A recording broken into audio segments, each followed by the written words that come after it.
வணக்கம் வணக்கம். நீதிமன்றத்தை பற்றியே பேசினேன்.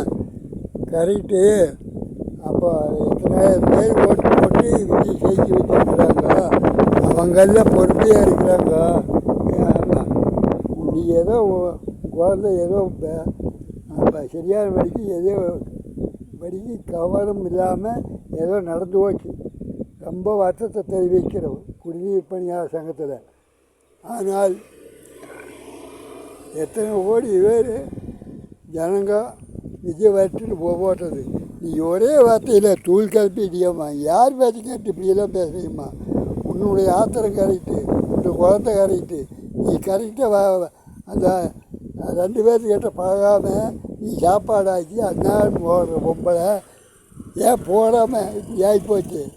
அதை நீ நினச்சி பார்க்க மாட்டேங்கிறவாரு. எத்தனையோ கோடி பேர் ஓட்டு போட்டு ஒரு மனுஷனை ஜெயிக்க வச்சுக்கிறாங்க. இந்த தமிழ்நாட்டிலேயே அது போட ஓட்டு அப்படின்னு சொல்லி அதை எடுத்து வச்சுக்கிறாங்க. நீ அவ்வளோ நீ காற்றுல போகிற மாதிரி பேசுகிறையே ஏம்மா? இதெல்லாம் உனக்கு ரைட்டு, நீ சொல்கிறது கரெக்டு. சரி பரவாயில்ல, விஜய் தான் வந்து பார்ப்பார், கண்டிப்பாக பார்ப்பார்.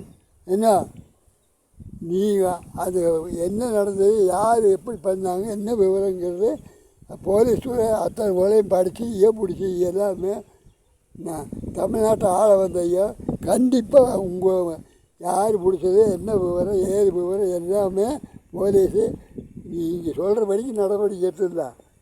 இல்லை நீங்கள் ஊர் மக்களே நீங்கள் அந்த கூட்டம் நின்றுக்கிறீங்க, கொண்டு வந்து விட்டுறோம் பிடிச்சி. நீங்கள் விஜயகாந்த் சொன்ன மாதிரி ஊர் மக்களே பார்த்துக்கிட்டு நீங்கள் வச்சுக்கோ அந்த ஆள் என்ன தப்பு பண்ணாங்கிறது. இல்லை அந்த தப்பு பண்ண ஆள் இந்த ஆள் இல்லை, வேறு ஆள் பிடிச்சி அடிங்க.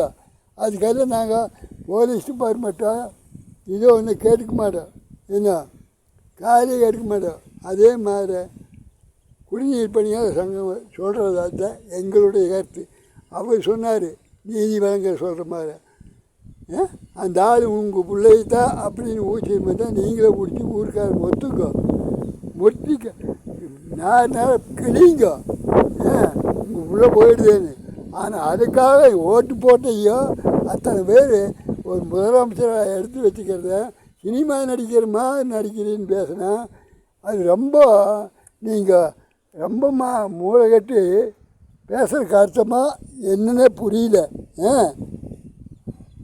அதனால் கொஞ்சம் அருமையாக பெருமையாக ஒரு 14 நாள் ஆகிட்டு செலவு கொஞ்சம் கொடுத்து விட்டு அந்த இப்போ விஜய் உங்களுக்கு ஏதாச்சும் கொடுப்பாங்க, வாங்கி செலவு பண்ணுங்க. ஒன்று நடந்தாச்சு பரவாயில்ல. ஒன்று மக்களுக்கு முன்னால் நீங்கள் அத்தனை பேருக்கு கூட்டி பொழப்பு கட்டி அவங்க ஒரு 4 வேலைக்கு போவாங்க. எத்தனை பேர் நின்றுக்கிறீங்க? யூடிபி சேனலில் அவர் எடுத்து மீசக்காரன் எடுத்து போட்டால் தமிழ்நாடு முழுக்க போக முடியா? வெக்கக்கேடா இல்லையா? இதெல்லாம் முறையில்லை. வணக்கம் வணக்கம் வணக்கம்.